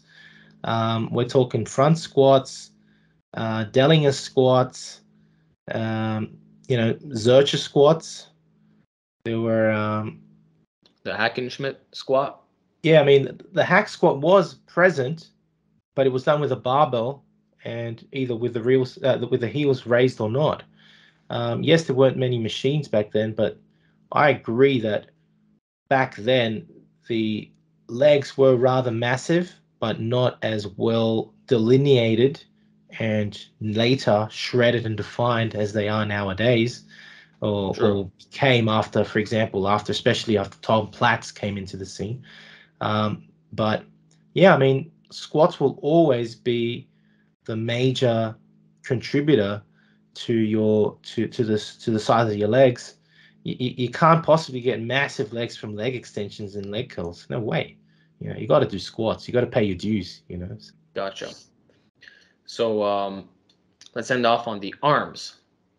Oh man. What's the best way of growing the biceps and triceps besides the compound movements? Well, besides basic barbell curls, etc., I reckon the preacher curl is one that is, I guess, tried today, but the original preacher curl bench had a certain magic about it in the movement. I've done a video on it myself, comparing the flat bench that is common now in gyms nowadays, where the person needs to literally put their armpits all the way down, and it causes this rounded shoulder thing, which doesn't give you the strongest position to lift from. You know, if you're going to be lifting heavy weights on a curl, just look at a strict curl champion or whatever. They're going to be really strict and rigid, elbows back, lats engaged, and getting ready to lift, right? And usually if they're doing a strict curl, they're against the wall and the legs are slightly forward. The preacher curl done correctly on a concave pad was done standing. Okay? It wasn't done seated, it was done standing. And what you had to do was get under it with your legs bent and your arms forward. And what you did was you dug the elbows in and it compressed that against your own body. And so you ended up with this super strict curl anyway, right? And you really had to get in and under the bench with your legs. It's completely different to what's done nowadays, which is why most people, when they do a preacher curl, they can't lift, for example, the weights that Larry Scott could do. Larry could do 200 to 250 pound, I believe. No, maybe not that much. Maybe more like 200. Let's just say around 200 pounds on the preacher curl. See if anyone nowadays can do that. So someone doesn't have that bench, what are they supposed to do? Like, what's the closest substitute? A high incline position? Or what about the arm blaster leaning forward? Wouldn't that be the closest thing? Yeah, because the arm blaster is more similar, for example, to Vince Gironda's perfect curl. The perfect curl is more strict. I can't say that it's same to a preacher curl. The perfect curl that Vince Gironda created was to isolate the bicep again. And the way it was done was to actually roll your shoulders slightly forward and bring your arms, especially your triceps, to the sides of your body and hold the elbows in this fixed position. The arm blaster fixes your elbows in a fixed position and does the same thing. So in actual fact, the arm blaster is more similar to the perfect curl. It's not similar to the preacher curl. The preacher curl brings your elbow forward and takes advantage of the fact that you're pressing down to create greater leverage for you to lift. Okay. It almost assists in you lifting heavy. It's very different. Oh, okay. And the preacher would be done with a barbell or a dumbbell or a cable setup. What's the preferred barbell? Barbell. I mean, of course, Larry, for example, worked exclusively on the preacher curl. He would use a variety. He would do, and I use him because he had some of the hugest guns in history. Even though he was on roids, he still developed incredible biceps, and the training has to reflect the size of his arms. He used the barbell and the dumbbell as well. So, yeah. Okay. I think preachers done on a good machine will build enormous arms, and it was very prevalent in the Golden Era. Now, of course, the preacher is almost on the side. A lot of people don't use it anymore, and unfortunately, it's got to do with the fact that the equipment is not as good as it was before. So what about the spider curl, where the angle is 100% upright? If someone doesn't have access to the correct preacher bench, or they want to mix in some variations, would that be just as good or close enough? The spider curl is, so that the preacher was made for mainly building the major belly of the bicep mass, right? Just the whole muscle itself. The spider itself targeted, I believe it's the long head, if I'm not mistaken, because your arms are in a hanging position. It's similar, of course, to a concentration curl. Yes. It was made for peaking the bicep. Yeah, it's the long head, and so you will never be able to handle as much weight on it, simply because you can't, your elbows, first of all, extremely far away from your body now, much, much further away. I know that the original spider curl allowed you to actually press your elbows into the bench. Oh, okay. But nowadays, because most people perform it on an incline bench, there's nothing to really brace the elbows against, which means that you've got to be extremely strict in keeping the elbow in position and mainly focus the contraction on the bicep, especially on the long head. The weight can't be as much as it could be before. Not to say that the spider curl allowed you to use enormous weights. It was always just a peak contraction exercise to bring out the peak of the biceps. Gotcha. And then one final thing about the preacher. Some people will say that it's not a good movement because it puts your arm at a mechanical disadvantage at the bottom. So you risk tearing a bicep, or it puts a lot of stress on the tendon. And that because there's no tension at the top, you have a really bad resistance profile, that it just emphasizes the middle portion. So what would you say to that? And is there any technique that you can use to maximize So the effect Larry Scott, who really, I would say, advocated the preacher curl, said that if you don't have strong forearms and strong wrists, you shouldn't be on a preacher curl in the first place. The preacher curl will stress the lower and middle part of the bicep, no doubt about it. But the first motion is actually a wrist curl. If you look at some of the old videos of Larry Scott, you're supposed to actually bring the barbell all the way down to your fingertips, curl, then literally you're performing a wrist curl, and then bring the arm to bend, right? That's the actual original way of doing a preacher curl, right? That meant that if you don't have the tendon and ligament strength in those joints, the wrist and the elbow, forget about it. Of course, modern people don't understand that because they're using a different form of equipment that is not close at all to the original, and don't understand that the full motion is very complex. The preacher curl was several movements in one. Larry again said that if you can't, this is a famous saying from Larry Scott from his book Loaded Guns, if you can't wrist curl the weight, don't curl it. I You like have that. to if you can't grip something, why the hell are you curling it in the first place? It makes sense that the strongest part of your whole arm should be your grip and your forearm after the bicep. So then there's nothing wrong. 2, 3. So then flexing the wrist while you curl is actually fine. You don't have to keep it cocked back. Nope. It's supposed to go 1, 2, and then 3. It's a complete motion for the whole arm. Okay. Very cool. And then for triceps, any tips you can give on that? Because I know the long head is what's most advised, right? If you want to get that sweep in the back of your arm. And they used to call it the tricep curl back in the day. Yeah, so I've already mentioned weighted dips, which will have a hell of a lot of effect on mass and strength of the tricep. But one of the things that's forgotten is, for example, the pullover. A lot of people, when I've been in the gym and I'm performing tricep pullover extensions, go, "What are you doing? You know, you're not hitting the tricep correctly. You're supposed to keep your elbow fixed," and they're doing skull crushes, which is a completely different motion, right? I, for example, like performing the dumbbell or barbell pullover extension because a lot of people don't understand that the long head of the tricep attaches to the back of your shoulders in the scapular region.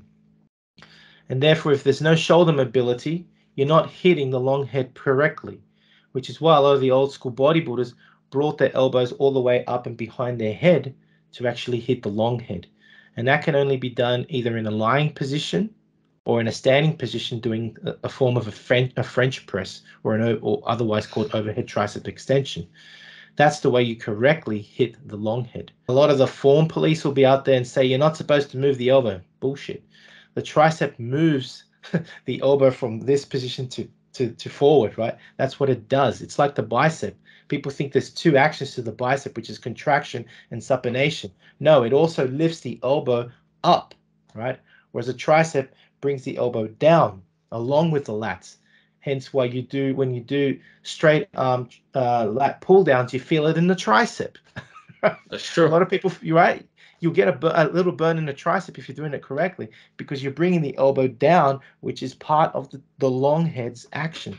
So it's understanding the function of the muscle that will allow you to actually target it correctly. So for the long head, it's necessary, in my opinion at least, and I would say any normal person that understands anatomy, to have the elbows travel at least above and over your head, like in those positions. Yeah. And the pullover with bent arms would be the preferred choice. Yeah, pullover extension, actually, where you bring the arms all the way back, and then you gotcha. So the elbow is actually traveling, so you hit all three heads of the tricep. Right? Gotcha. And would you recommend that primarily with the dumbbell, or could it also be done with the easy bar? So easy bar is awesome because it's a more anatomically safe position for your wrists, which will be, I mean, if you go heavy on the tricep curl, which eventually you can, the tricep is a very large muscle, very much stronger than the bicep. The easy bar, of course, is going to take a lot of the strain off your wrist, and it's recommended to do it like that. Or, of course, with dumbbells, which allow free motion of the wrists, elbows, and shoulders. Okay, and then the pullover itself. When we talk about ribcage expansion, I know if you pair it with the breathing squats, the 20 rep breathing squats, apparently it has that effect. But if you only did the pullovers, and let's say use the tricep version specifically, would it still have that effect? Not at all. The thing about ribcage expansion that a lot of people don't understand is a lot of people will say it's not medically proven, which is absolute BS. Physiotherapists have been using it, I believe, since the 90s for correcting scoliosis, and there's many papers on it. There's hundreds. Interesting. Right? I know that, and a lot of people will then say, okay, maybe for those that do believe it, not that you need to believe it, it's a fact, full stop. Okay. Will then say, oh, you can't do it past the age of 20. Another bunch of BS, because a lot of the patients with scoliosis present themselves in their early 30s. And over a period of time, I've even got a paper, right? And I talked about this in a video where I presented the paper, where a person put, I can't remember the exact amount of inches, but let's say a minimum of 3 to 5 inches on their rib cage over 8 years, I'll say, over 8 years. It's not something that happens overnight. It needs to be consistent, and it needs to be done over several years, but the cartilage will stretch. That's the point. A lot of people go, you can't stretch bone. Of course you can't stretch bone, right? But how do you breathe? Every time you breathe, your rib cage expands. How is that happening? Is it that your bones cracking and coming back together? Hell no. There's cartilage in there, and that cartilage can be expanded. Of course, it must be expanded every time you breathe. Therefore, by voluntarily performing deep breathing, stimulating exercises like the 20 rep squat, followed by the dumbbell pullover, you can expand the rib cage further. And just on that point, the reason why the 20 rep squat is so well known for expanding the rib cage is because it causes a deoxygenation. When you've done those 20 reps, you're begging for oxygen. The fact that you're breathing, and this creates a stimulus for deep, heavy breathing, right? That will naturally start signaling your body also to increase its lung capacity. In order to do so, the mechanical action of deep, heavy breathing will allow you to adapt to have lung capacity only by expanding the rib cage. Therefore, the exercise itself has this effect of the deoxygenating effect of the 20 rep squat is the secret that a lot of people don't know, is the secret that causes the increase in lung capacity. So you've got deoxygenation after the 20 rep squat, simply because you've got a massive load on your back for 2 to 3 minutes, right? You're in a deoxygenated state. This causes severe or extreme deep, heavy breathing, which then causes the mechanical shearing in the cartilage and a stimulus to expand. And then over time, this is adapted by increasing lung capacity, right? Because your body goes, I was in a deoxygenated state, and this guy continues to do this again and again. I've got to increase my lung capacity so that with every breath, I can take more oxygen, so I'm not in a deoxygenated state. That's the point of the 20 rep breathing squat. The reason why you superset is to further aid in the ribcage expansion, and I'll explain why. You don't use a heavy poundage. You were asking about whether if you do lying triceps pullover extensions, if that has the same effect. No. One is hitting muscle groups. Even if you just do a weighted dumbbell pullover, which could hit your lats or serratus, or depending on the way you do it, your chest musculature, it has a different effect. If you're doing a breathing dumbbell pullover, first of all, you're trying to stretch the cartilage, and you're also working the intercostal muscles, which are very, very small. Therefore, you can't load them as heavy as you would a dumbbell pullover that is hitting the chest or the lats or the serratus, or in the case of a triceps extension pullover. They're completely different. You're targeting completely different muscles, and therefore you must use a very light dumbbell and exaggerate the voluntary deep breathing. You can't possibly be breathing. Tell me if you could grab a 35-kilogram dumbbell and focus on breathing when you're pulling it behind your head. It's not going to happen, right? You're actually thinking your whole body is trying to stabilize as it's coming over your head, and it's going to crash towards the ground. You can't possibly be thinking, I'm going to expand my rib cage when I'm doing that. But you can you can do that using a very light weight, because now the intercostal muscles and the cartilage have a chance to expand. It's completely different. Okay. And just to be clear, it has to be done after the breathing squats. Like if you just Yes. do the pullover in that style, it's not gonna. Yes, the second point is, again, the point I was trying to make is to use a very light dumbbell to work the cartilage and the intercostal muscles. Two, you have to do it after, because as you start focusing on the deep and heavy breathing, it allows you to oxygenate yourself. It actually acts as a recovery set so that you can do your next set of 20 rep squats.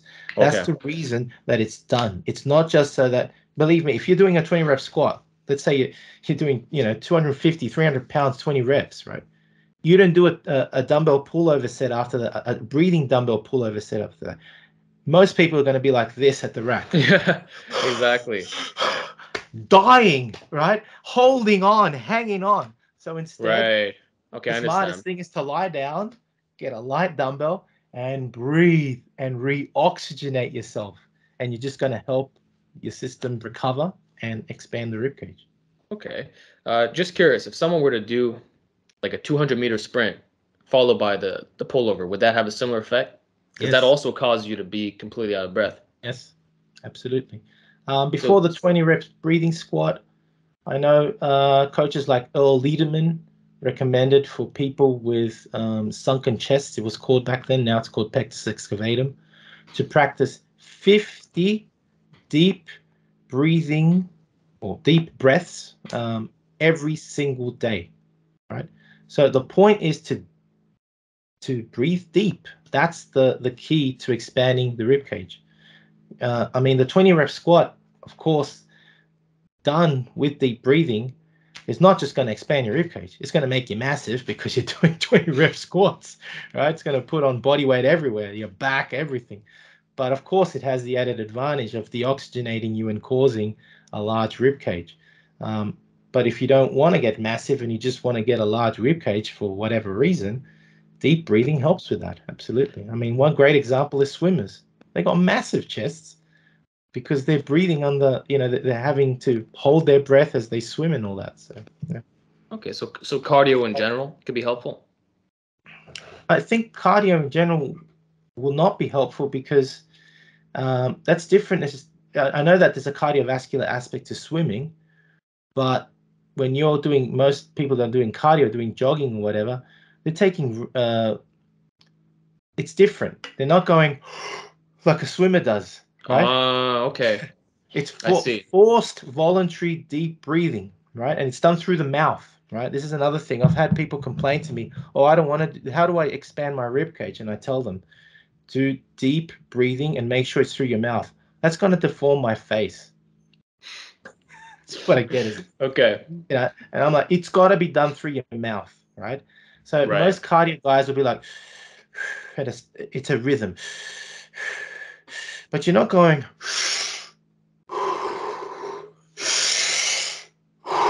I mean, that is deep Right. breathing, right?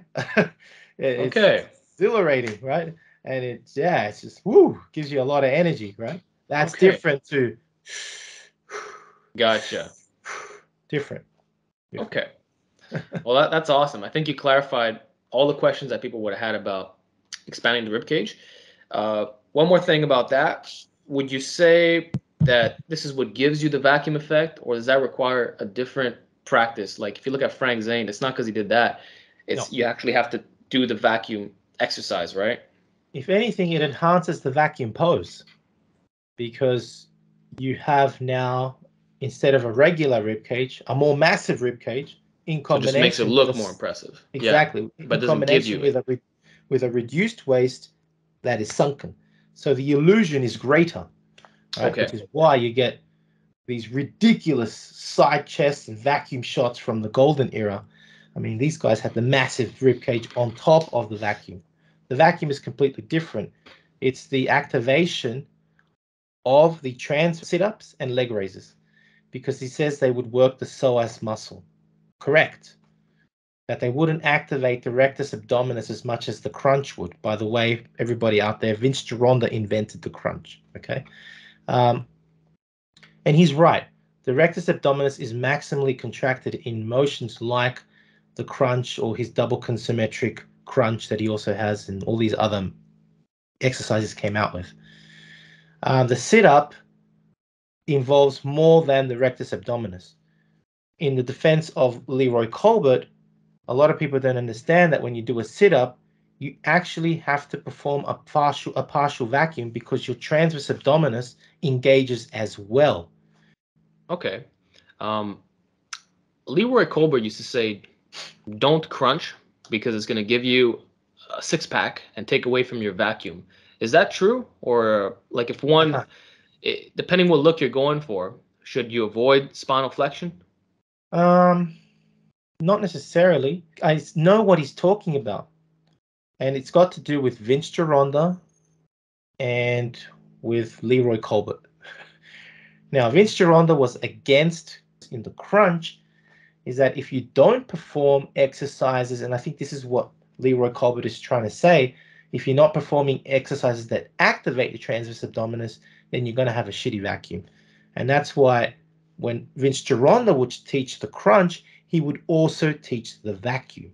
So have to be Okay, so trained the together. key is to do both.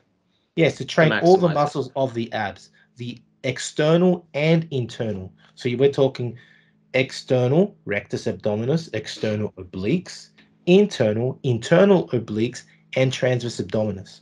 Awesome. So we pretty much covered everything related to training. I want to end off with a fun little question. Yeah. Who are your top 5 old school bodybuilders, which includes the silver and bronze era? Oh man. Now you got me. Now you got me good. But I'll stick to the 5 that I always say. John Grimmick from the bronze/silver era because he actually started training in the 30s. He was a all-round athlete. Olympic weightlifter, gymnast, calisthenics, bodybuilding, everything, right? Man was a freak. 2, Steve Reeves, the shape, absolutely. I mean, John Grimmick continued the strongman look of a bulky Hercules, right? Steve Reeves revolutionized the sport of bodybuilding by introducing the V shape, right? And the V taper to another level, right? That everybody wanted to emulate after. We're talking Frank Zane, Jim Hazelop, Don Howarth. Everybody looked at that wonderful V taper and they Started wanted with it. Steve. Yeah. He's number 2. Reg Park, inventor of the 5x5, and God knows, I mean, this guy just did everything. Mentor to Arnold Schwarzenegger, massive, one of the most massive physiques in history, natural. I know a lot of people are going to be like, no, natural.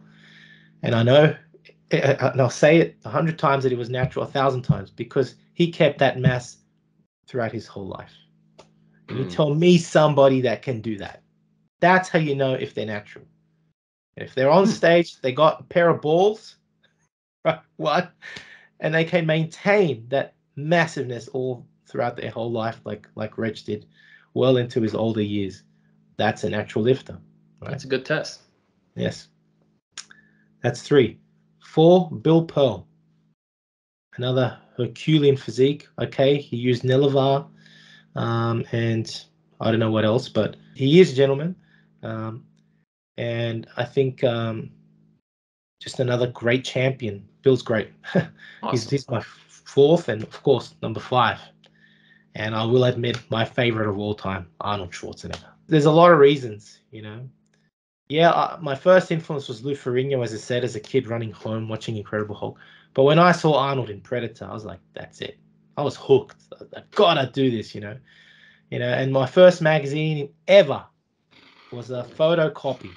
Everybody knows me for my library and being the bookworm. And I've actually got something special to show you here. Okay. And that's my very first magazine ever. And it's a photocopy. It's a photocopy, right? And the story goes that I was so obsessed with Arnold, I wanted to find out his methods. And this was after, remember I told you my dad gave me a set of dumbbells and I didn't know what to do with them, right? So I went to my friend's place. We were about to go to the movies, and my friends are watching porn on the computer. And I look down just for a second, and I see a pile of muscle mags, and there's a magazine of Arnold with everything, you know, muscle and fitness special on Arnold Schwarzenegger. And I was like, man, can I read this? And he's like, yeah, sure. So I left them watching porn, and I started reading the mag.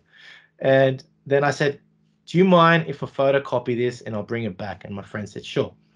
So I photocopied it, and that's the original photocopy, my very first ever muscle mag. Yeah. And that's what started all of this. Wow. And well, yeah, it's true that he inspired a lot of people, you know. Like he's the OG in many respects. And then people discover other old school bodybuilders, but he's the one who made it popular. Yeah. Got to give credit where credit's due. And he's been doing it his whole life. I mean, even nowadays with the Arnold Classic, he still promotes bodybuilding, still tries to stay with the ideals of a classic physique, a healthy physique, even though he understands that steroids are in the game. But in my opinion, he's the greatest, not just because of his physique and what he achieved, but because of what he continues to do, and he's been doing his whole life. So, yeah. Right. So then my final question for you would be, what's your mission in all this? What do you want to keep bringing to the fitness community? And what is your ultimate message for the natural world? My mission is, I guess, it's an interesting question because I've never really been asked it. I mean, when I started the channel, it was out of a whim. I enjoyed collecting magazines because personally, as a recreational lifter, I wanted to gain more knowledge. And a guy at work told me when I said I bought a new collection of muscle mags, and he was like, so what? What are you going to do with it? And that really irked me. And I said, I'll show you. I'll start a YouTube channel. And that's how it started. Wow. As I started the YouTube channel and I got the feedback from people, I realized that there was a major gap in the knowledge of the past. And that now comes to me answering your question. My mission is to share the knowledge of the past. I do share, of course, information from the beginning of the steroid era, mainly because I'm a fan regardless. I know they used it. The fact that it was legal is okay. I know that it's not okay now, but you understand my point. I'm still a fan. I can't deny it. I find the physiques amazing. Zane, Colombo, Arnold, Ferrigno, all of them, Draper, you know, you name them. They all, Oliva, they all use roids, you know, Robinson, all of them. But there was still something. I mean, I'm always attracted to that because as a kid, I saw this growing up. It's part of my childhood. It's part of what motivated me. But my mission will always be, as much as a fan that I am of this era, is to always try and bring the knowledge of the past, which I have to admit is even more impressive when you consider knowing all that information now of when steroids were firstly synthesized and what could be achieved before this period. We're talking Bronze Era and Silver Era. Amazing. And I continue to bring that information because it is effective and it is applicable to natural lifters. And without channels like mine, I don't think, I think that the natural world would not have the information that is available. I have the fortune that I've been doing this for such a long time that I have accumulated this enormous library that I can now share. As a collector, I can tell you that many collectors hoard and keep and don't share. I'm part of an older generation that has transitioned into the social media, and I understand the benefits that go with it. And my decision is to share this information as opposed to those that wish to keep it for themselves and never show it to anybody, which I feel is extremely selfish. I would rather share this information to help the millions of lifters that are out there. That's what I want to do. And with that comes my mission to help bring back natural bodybuilding to a level where people can go, I want to be a natural lifter and I'm proud of it. I think that's really important. To empower natural lifters with knowledge, because knowledge is power. Having that ability to go, I want to do this because I know it works. I know how to apply the information I've learned on myself. A lot of these lifters from the past, you read any of these muscle mags, it's literally like reading a diary of experimentation. You know, a lot of these guys were experimenting in their basement gyms and all that, and that needs to come back. People need to have the guts to go, you know what, I'm going to give that a try, and I'm going to give it a try for the next 3 to 6 months to see if it works. And a lot of those basic principles which are in these texts, that's the point of sharing all of this, to give people that opportunity to go, you know what, all this modern bullshit hasn't worked for me. I'm going to try some of the old school stuff that worked back then and see if it works. By giving people that knowledge, I hope to empower them to become a better version of themselves. So, man, couldn't have said any better. That was amazing. So again, Carlos, thank you so much for being with me here today. You shared so many gems that I can't wait to timestamp this and share with my viewers. So if people want to learn more about you, where can they do so? Yeah, well, of course they can. If you haven't heard about the channel yet, I hope you have now. You can watch Golden Era Bookworm on YouTube. I'm on Instagram as well. I've got a Facebook, although I'm not very active on Facebook. I've also got my website, www.goldenerabookworm.com. But that's where I actually distribute a lot of this material that I've gathered over the years. But yeah, I mean, I've also got always my contact details on my video description, so you can write me an email. Yeah, I'm always happy to answer questions, and so yeah, sounds good. Easily accessible. Awesome. Well, I'll be sure to provide all those links in the description box. Thank you, With man. that said, we are done. Thank you again, Right. and you have a good one, man. You too, man, and I really appreciate this. I just want to say I'm a big fan of your own channel, of course. Been following you for years and seeing your progress, and it's stuff like that that you know, I always say we need more people like you, you know, out there on YouTube promoting the natural lifting, showing the simplicity of it, the effectiveness of it, and the bearing of fruit that comes of it. You know, you understand what I'm saying, that yes, what can be achieved, it just affects your whole life. It makes you just a more successful person. It really makes you flourish. It makes you a better person. And it affects everybody around you. I mean, you know, I just got to look at your channel with close to 300,000 people. That says a lot. You've affected a lot of people in a positive way. And if we just had more people doing this the natural way, I reckon there's going to be millions of people out there that are going to have a positive effect. So thank you as well, Alex. Thank you very much, Carlos. I really appreciate that. And that's absolutely where the community is heading. We're building it. Gonna keep having these interviews and talking to people and just sharing our information. You know, it's never too late to start. That's and right. let's just keep bringing our best. So Absolutely. that's it.